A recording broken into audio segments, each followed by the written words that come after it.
Hello everyone, কালকে সবাই খেলা দেখেছো আর ভালো করে জানো ইন্ডিয়া জিতে গেছে সাউথ আফ্রিকার কাছে। আর আমরা জিতেছি ওয়ার্ল্ড কাপ আমাদের হাতে 2024-এর। কিন্তু আমাদের সবচেয়ে টার্নিং পয়েন্ট খেলেছিল সূর্যা, যে ক্যাচটা ধরার পর। আর সেকেন্ড হলো চেঞ্জ হয়েছিল বোলিং লাইনে পান্ডিয়ার, যে খেলার পর যেটা উইকেটটা নিয়েছে আমাদের খুবই দরকার ছিল। আর আমাদের কতটা টেনশন ছিল তোমরা ভালো করেই জানো। আর যদি ব্যাটিংয়ের দিক থেকে বলি, বিরাট কোহলি খুবই পারফরমেন্স দিয়েছিল, 76-এর একটা রান। হ্যাঁ, একটুখানি আমাদের উইকেটটা একটু তাড়াতাড়ি পড়ে গেছিলো, একটু খারাপ লেগে গেছিলো। কিন্তু তা সত্ত্বেও আমরা জিতেছি আমাদের একটা খুব মনের জোরে। হ্যাঁ, কিন্তু আমরা রাত 2-3টে পর্যন্ত আমরা বাজি ফাটালাম।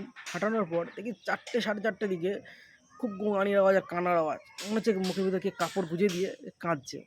আমি ভাবছি কি রাত 2-3টে বাজে, 4টেও বাজতে গেল সামথিং। হ্যাঁ, তো কাঁদছে কেন, কে কাঁদছে এমন? তারা বুঝতে পারলাম ইন্ডিয়ান হেটার্স। হ্যাঁ, মুখের ভিতরে কাপড় জড়িয়ে কাঁদছে। আর আমরা এত বাজির আওয়াজে ওরা ভেবেছে ঢুকবে না কানে আওয়াজটা, কিন্তু তখন বাজি ফাটানো বন্ধ হয়ে গেছিলো, রাত অনেক হয়ে গেছিলো বলে সবাই ঘুমাবে। কিন্তু আমরা ভালো করে বুঝতে পারি যে কারা ইন্ডিয়ান হেটার্সরা এত কাঁদা কেঁদেছে মুখে কাপড় গুঁজে।